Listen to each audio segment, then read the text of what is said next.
नमस्कार, आप देख रहे हैं आर्यन न्यूज और मैं हूं आपके साथ प्रियंका तिवारी। बुलेटिन का आगाज करेंगे बड़ी खबर के साथ। इस वक्त की बड़ी खबर, ईडी कार्यालय पहुंच चुकी हैं Sonia Gandhi. National Herald case में आज सोनिया गांधी से फिर से पूछताछ की जाएगी।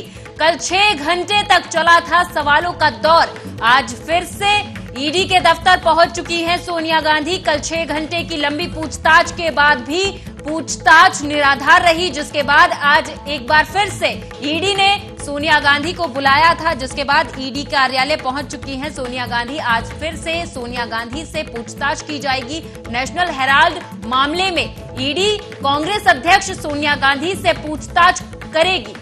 कल 6 घंटे लंबी पूछताछ चली थी। आपको बता दें कि ईडी ने मंगलवार को उनसे 2 दौर में पूछताछ की थी। पहले दौर में करीब 3 घंटे सवाल जवाब हुए थे। फिर दोपहर भोजन अवकाश के बाद दूसरे दौर में भी जांच एजेंसी ने 3 घंटे उनसे पूछताछ की थी। फिर भी पूछताछ निराधार रही, जिसके चलते आज एक बार फिर से सोनिया गांधी को ईडी दफ्तर बुलाया गया। ईडी दफ्तर पहुंच चुकी हैं सोनिया गांधी। पूछताछ दोबारा से की जाएगी और नेशनल हेराल्ड मामले में ये पूछताछ लगातार जारी है।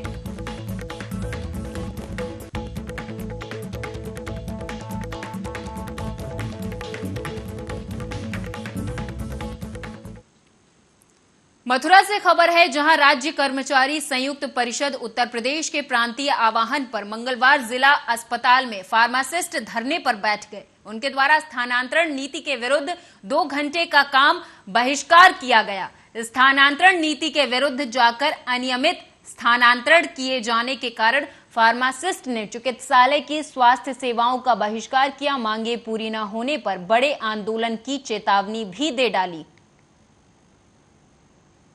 हाल ही में उन्होंने शासन प्रशासन ने ये तो माना है कि हमारे यहाँ गड़बड़ियां हुई हैं और कुछ उच्च अधिकारियों के खिलाफ कल ही कार्रवाई भी हुई है, लेकिन जो उन अधिकारियों ने जो कृत्य किया, गलत किया, ये माना विज्ञान, उस कृत्य को बराबर जारी रखा जा रहा है और उसको कृत्य को करने के लिए मजबूर किया जा रहा है, उन्हें कार्यमुक्त किया जा रहा है।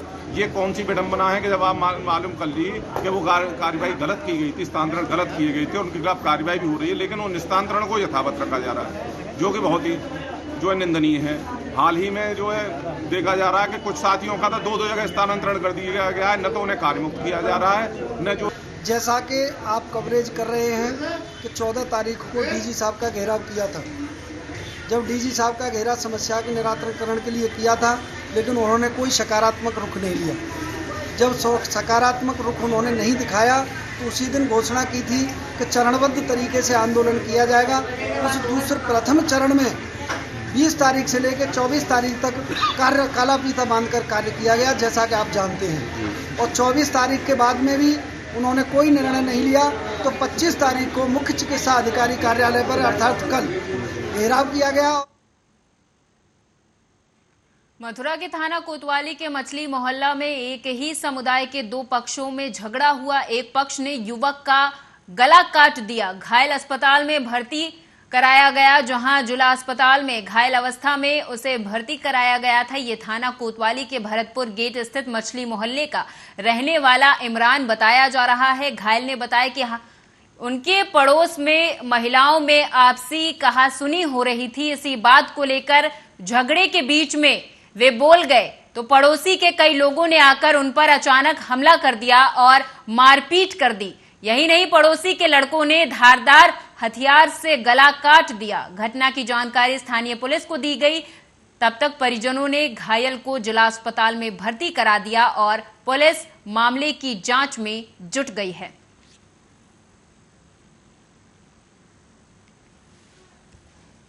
हम तो चैन से कुछ भी कोई भी ना बोल रहा था। तब पहले इनके घर की लेडीज़ों ने हमारे घर में अद्दा फेंका था। फिर वह के बाद में इनके घर वाली जेंट्स हैं, फिर उन्होंने फिर हमारे घर में फेंकी। फिर हमारे चाचा ने वही एक छोटी सी ईंट की फेंकी थी, वो नीचे गिर गई, पैके भी नहीं लगी थी। और जो पीछे से आन के गली हमारी पार है, पीछे से आन के बिना सलमान ने हमारा चाचा का गला काट दिया था। कौन है सलमान, क्या करता है? वो पैरी करता है और अब दुकान खोल लिए। 2-3 दिन पहले पैरी कर रहा था, अब दुकान खोल लिए। इस बीच लखनऊ से बड़ी खबर सामने आ रही है। आपको बता दें, अखिलेश यादव सपा विधायकों के साथ आज बैठक करने वाले हैं। राष्ट्रपति चुनाव में क्रॉस वोटिंग को लेकर बातचीत भी की जाएगी। सपा के 5 विधायकों ने क्रॉस वोटिंग की थी, जिसके बाद सपा सरकार लगातार एक्टिव मोड पर नजर आ रही है। सपा अध्यक्ष अखिलेश यादव आज उन विधायकों के साथ मीटिंग करने वाले हैं, क्रॉस वोटिंग पर चर्चा करेंगे। सपा अध्यक्ष अखिलेश यादव क्रॉस वोटिंग से नाराज बताए जा रहे हैं। अखिलेश यादव क्रॉस वोटिंग करने वाले विधायकों के खिलाफ कार्रवाई भी कर सकते हैं। बड़ी खबर लखनऊ से, जहां पर आज अखिलेश यादव सपा विधायकों के साथ बैठक करेंगे। सपा अध्यक्ष अखिलेश यादव सपा विधायकों से क्रॉस वोटिंग को लेकर नाराज बताए जा रहे हैं, बड़ी कार्रवाई कर सकते हैं। इस बीच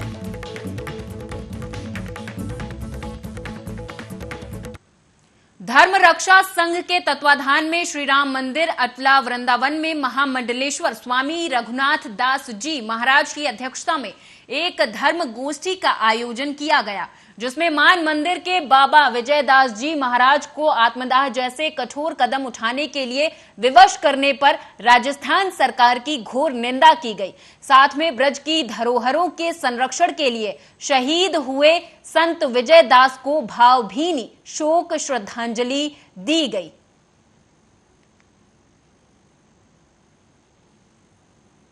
धर्म रक्षा संघ की मीटिंग आज पूज्य महामंडलेश्वर स्वामी रघुनाथ दास जी महाराज जी की अध्यक्षता में आज यहाँ बैठक आयोजित की गई है।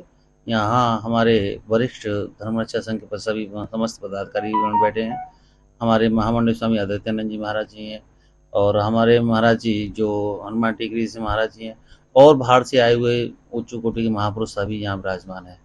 जो पूज्य महाराज जी ने जो ब्रजमंडल के लिए, जो हिंदू सनातन धर्म के लिए देह त्याग किया है, वो सभी के लिए बहुत क्षुब्ध करने वाली घटना हुई है और हम लोगों को बहुत इस बात का दुख है और रोष है अंदर।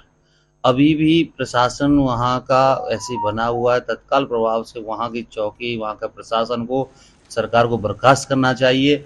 आज निःशुल्क सेवा शिक्षा संतोष, राहुल राय कुमार शर्मा, विनोद महेंद्र शर्मा, अमित वशिष्ठ, पिंटू ठाकुर, श्याम ब्रज विकास ट्रस्ट अध्यक्ष विश्वनाथ भजन को एक स्थान ऐसा है जहां पर भूखे लोगों को खाना पीना रहना, बालक बालिकाओं के लिए निःशुल्क शिक्षा दी जाती है। बता दें आपको, राधा रानी रसोई में दैनिक भंडारा और सुबह चाय का वितरण किया जाता है, जिसमें गाय ब्रज में कहीं भी चोटिल हो जाती है या बीमार गायों के लिए इसे खोला गया है, जहां पर जो भी गाय कटान के लिए जाती हैं उनको प्रशासन पकड़कर भजन कुटी गौशाला में भेज दिया जाता है।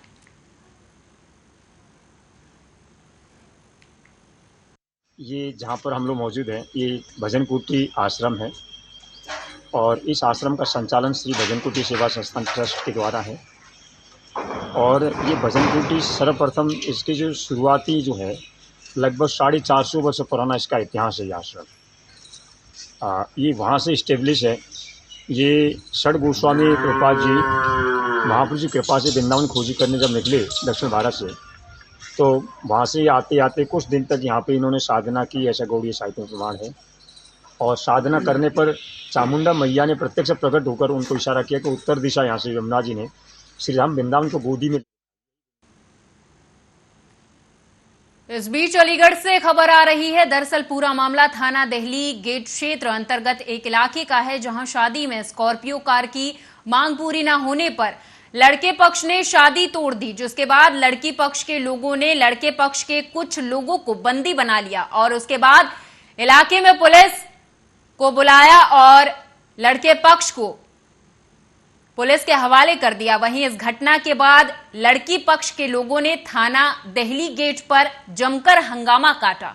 जानकारी देते हुए दुल्हन के परिजनों ने बताया कि उनकी पुत्री की शादी भोजपुरा निवासी एक युवक के साथ तय हुई थी। युवती की शादी 28 जुलाई को होनी थी और युवती के परिजनों ने, लड़के पक्ष के लोगों ने जब दहेज की मांग की तो लड़की पक्ष के लोगों ने उन्हें बंधक बना लिया और पुलिस के हवाले कर दिया। हालांकि पुलिस ने मामला दर्ज कर लिया है और लड़की पक्ष को न्याय दिलाने की मांग कही है।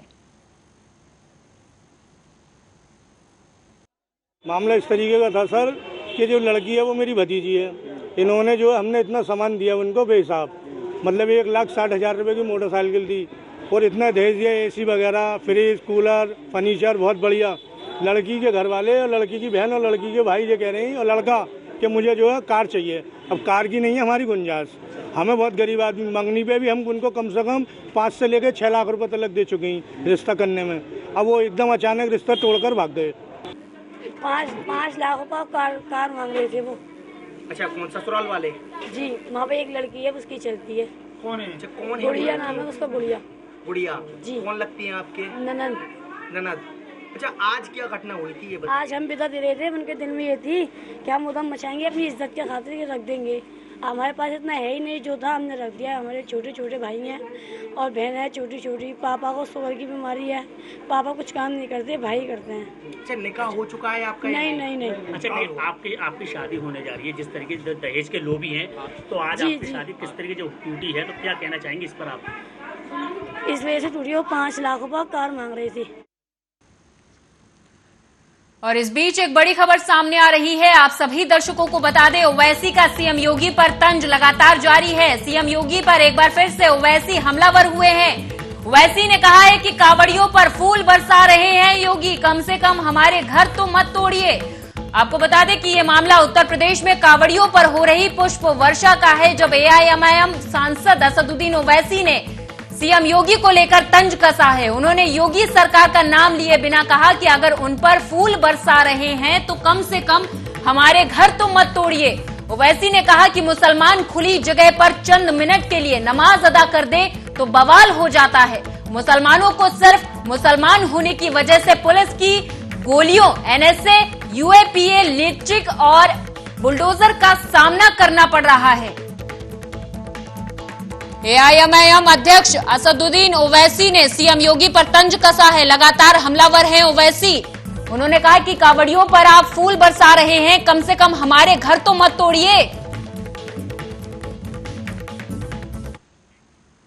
आंवला तहसील क्षेत्र में भगवान भोलेनाथ के गुलड़िया गौरीशंकर में शिव मंदिर काफी सिद्ध पीठ मंदिर है। सावन माह के शिव तेरस पर शिव भक्तों ने जगह जगह गंगा मां से गंगा जल लाकर जलाभिषेक किया। इस मौके पर हजारों की संख्या में शिव भक्तों ने बम बम भोले के जयकारों के साथ जलाभिषेक कर भगवान शिव से अपने और अपने परिवार और देश की रक्षा के लिए प्रार्थना की। इस मौके पर उपजिलाधिकारी नन्हेराम, क्षेत्र अधिकारी चमन सिंह ने भी गौरी शंकर भगवान शिव पर जलाभिषेक किया।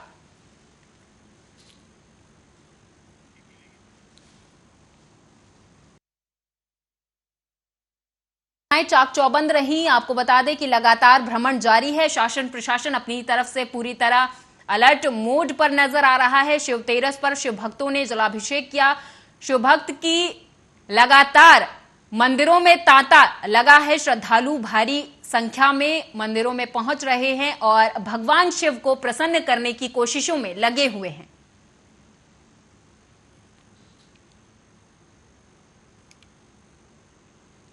अलीगढ़ के रघुनाथ पैलेस गेस्ट हाउस में नरेंद्र मोदी के मुख्यमंत्री से लेकर प्रधानमंत्री तक के 20 साल के शासनकाल को पूरा होने पर मोदी @20 कार्यक्रम को संबोधित करते हुए प्रदेश के डिप्टी सीएम केशव प्रसाद मौर्य ने कहा कि देश के प्रधानमंत्री नरेंद्र मोदी ने देश ही नहीं बल्कि दुनिया में नेतृत्व किया है और नरेंद्र मोदी में देश में ही नहीं दुनिया में नेतृत्व करने की क्षमता है। उन्होंने आगे कहा कि मोदी ने मुख्यमंत्री और प्रधानमंत्री के रूप में लगातार 20 साल का शासन पूरा किया है। उन्होंने 20 साल के पूरे शासनकाल में एक भी दिन का अवकाश नहीं लिया। देश की जनता के लिए समर्पित रहकर काम किया है। दुनिया में कोई दूसरा ऐसा शासक नहीं मिला जिसने लगातार 20 साल तक शासन किया।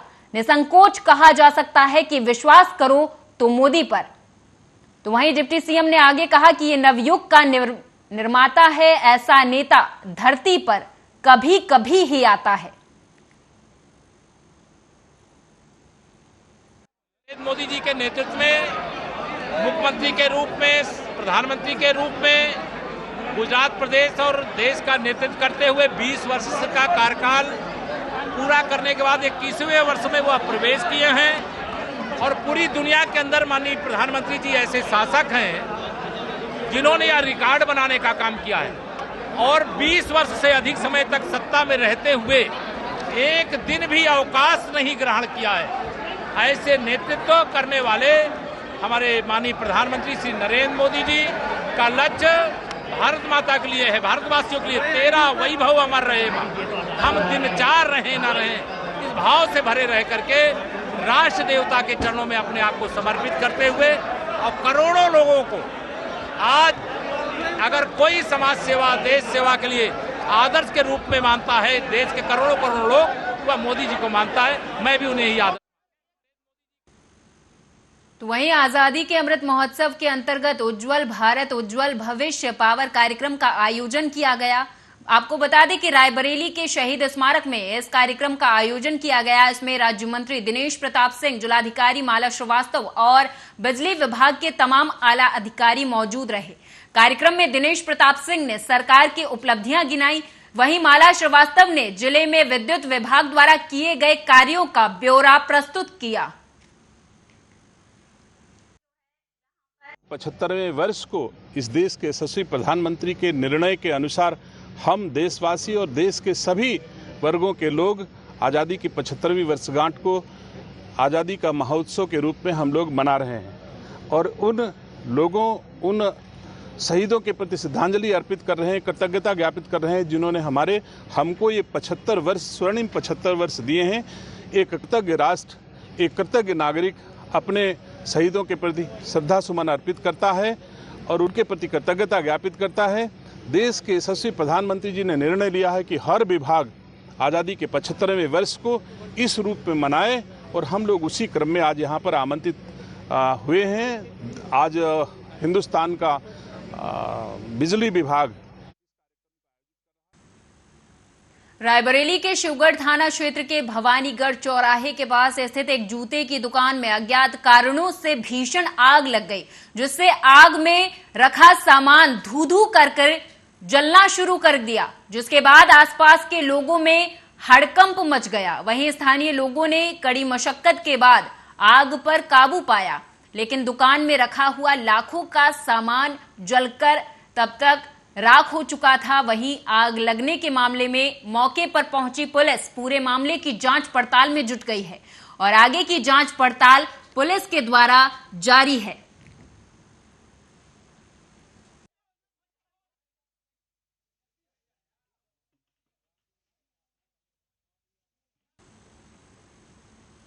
और इस बीच लखनऊ से बड़ी खबर सामने आ रही है। पूर्वांचल विद्युत वितरण निगम में बड़ी कार्रवाई सामने आई है। विद्युत चोरी के असेसमेंट में घपला किया था। अधिशासी अभियंता समेत 6 विद्युत अफसर निलंबित किए गए। अधिशासी अभियंता वाराणसी सस्पेंड हो गए हैं। वहीं अवर अभियंता वाराणसी को सस्पेंड किया गया। उपखंड अधिकारी वाराणसी सस्पेंड किए गए। वहीं पर सहायक लेखाकार वाराणसी सस्पेंड किए गए। वहीं पर कार्यालय सहायक को सस्पेंड किया गया है। भ्रष्टाचार पर चेयरमैन यूपीपीसीएल का बड़ा एक्शन सामने आया है। लखनऊ से इस वक्त की बड़ी खबर, जहां पर विद्युत विभाग के कर्मचारियों ने ये बड़ी कार्रवाई की है। विद्युत वितरण निगम में ये बड़ी कार्रवाई की गई। वहां पर चेयरमैन यूपीपीसीएल का बड़ा एक्शन नजर आया है। विद्युत चोरी के असेसमेंट में घपला किया गया था, जिसके बाद अधिशासी अभियंता समेत 6 विद्युत अफसर निलंबित किए गए हैं।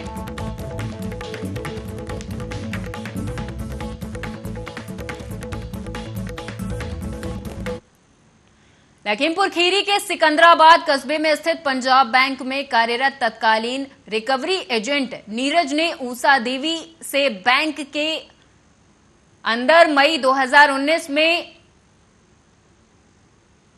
2,59,000 रुपए लिए थे। उषा देवी के ससुर कमलेश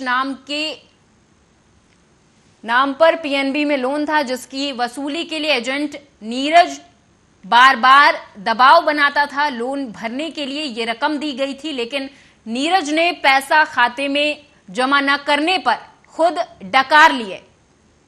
4 साल से उषा देवी बैंक और पुलिस के चक्कर लगा रही है। इस फ्रॉडिया ने करीब दर्जन भर लोगों से 70 लाख रुपए ठगे हैं। बैंक ने नीरज को निकालकर अपना पल्ला झाड़ लिया, लेकिन पीड़ित अभी भी परेशान है। नीरज पर इसी मामले को लेकर अलग अलग 2 एफआईआर नीमगांव थाना क्षेत्र की पुलिस चौकी सिकंदराबाद में पहले से ही दर्ज हैं, लेकिन अभी तक कोई ठोस कार्रवाई नहीं की गई है। कमलेश कुमार सनात श्यामलाल का पंजाब नेशनल बैंक में क्रश कार्ड था, जिसको जमा करने के लिए वो पंजाब नेशनल बैंक में नीरज नाम का वो बैंक कर्मचारी था, जो कई बार घर आया और कहने लगा कि क्रश कार्ड जमा करो वरना खेत में झंडे लग जाए। तो बैंक जाके 2,59,000 रुपया बैंक में बैंक मैनेजर के कहने पे उसको दिए हैं आपने? उसको दिए। बैंक मैनेजर ने कहा इनको जमा कर दे दो पैसे, ये लखीमपुर से जमा करके रीजनल ऑफिस से तुमको दे देंगे, आके वो खाता बंद करके नोटिस दे देंगे नोटिस। लेकिन आज तक न नोटिस दिया है। जब फोन करो तो यही कहता है कि 15 दिन के बाद नोटिस मिल जाएगा, कहीं 8 दिन के बाद नोटिस मिल जाएगा, कहीं 2 दिन के बाद नोटिस। पैसा दिए कितना समय लगभग हो गया है?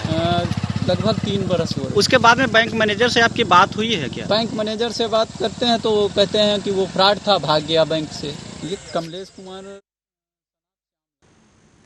रायबरेली से खबर है, जहां खेत में ईंट पत्थर फेंक रहे लोगों को मना करने पर दबंगों ने अधेड़ को असलहे की बट से मारकर घायल कर दिया। सूचना पर पहुंची पुलिस ने घायल को इलाज के लिए सीएचसी में भर्ती कराया है। पुलिस ने मामले में 2 लोगों के खिलाफ मुकदमा दर्ज कर लिया है।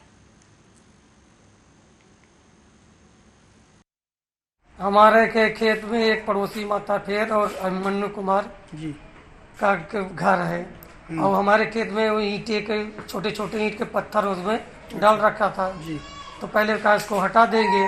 आज जो हम मजदूर लेकर हटाने गए तो क्या कहती है, कहीं कि नहीं इसकी रास्ता है, सबका रास्ता है, तो पर ये पाल वाला लीजिए हर चीज़ है, और तुम्हारा यहाँ क्या लगता है। ऐसी बात विवाद होने लगी तो माता फिर बदतमीजी गाली देने लगा। और इस बीच लखीमपुर खीरी से बड़ी खबर सामने आ रही है, जहां खनन माफियाओं के हौसले लगातार बुलंद हैं। खनन माफियाओं ने सरकारी कागजों पर दर्ज झील खोद डाली है, जिससे हजारों ट्रॉली पीली और सफेद बालू निकाल चुके हैं माफिया। झील के आसपास खेतों में नुकसान हो रहा है, लेकिन अभी तक प्रशासन की तरफ से कोई कार्रवाई नहीं की गई है। खनन माफियाओं के हौसले लगातार बुलंद हैं। हजारों ट्रॉली निकाल चुके हैं पीली और सफेद बालू। झील के आसपास खेतों को भी काफी नुकसान पहुंच रहा है, लेकिन खनन माफियाओं के हौसले जो लगातार बुलंद हैं, उस पर प्रशासन अभी तक कोई कार्रवाई नहीं कर पाया है। लखीमपुर खीरी से इस वक्त की बड़ी खबर आपको बता रहे हैं, जहां पर खनन माफियाओं के हौसले लगातार बुलंद हैं।